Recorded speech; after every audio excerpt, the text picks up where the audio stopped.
Докторке, што се случуваше денес, на која локација?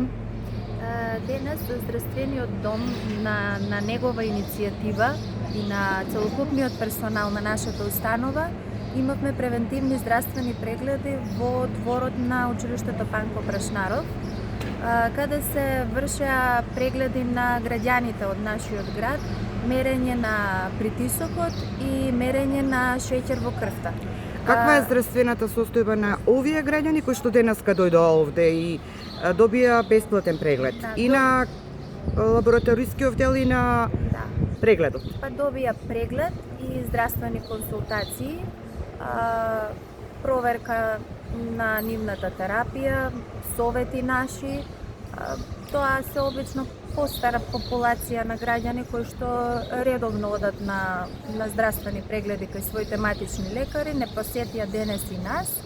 Се исконсултиравме како да се справат во овој период кога температурите се малку повисоки.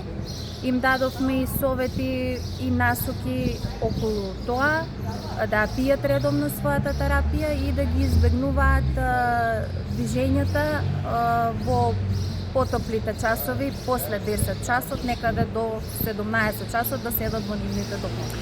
Што ќе биде препораката и за нешто релативно помладите наши сограѓани во делот на нели овој, ајде да го наречеме така топлотен бран или повисоките температури кои што се регистрираат деновиве? Редовно да се внесуваат оброците со зголемено внес на поголем внес на течности, вода и избегнување директно изложување на сончевите зраци. Ако бидат изложени, да носат нели заштитна облека, заштитен фактор и тоа е тоа. Докторке, дали нешто констатиравте кај овие 100 и колку прегледи, кај колку случаи имаше повисоко ниво на шеќер во крвта, покачен притисок? Имаше и пациенти кои што има малку покачена вредност при мерење на притисокот и при мерење на шеќерот. Им беше даден совет да си ја земат терапијата.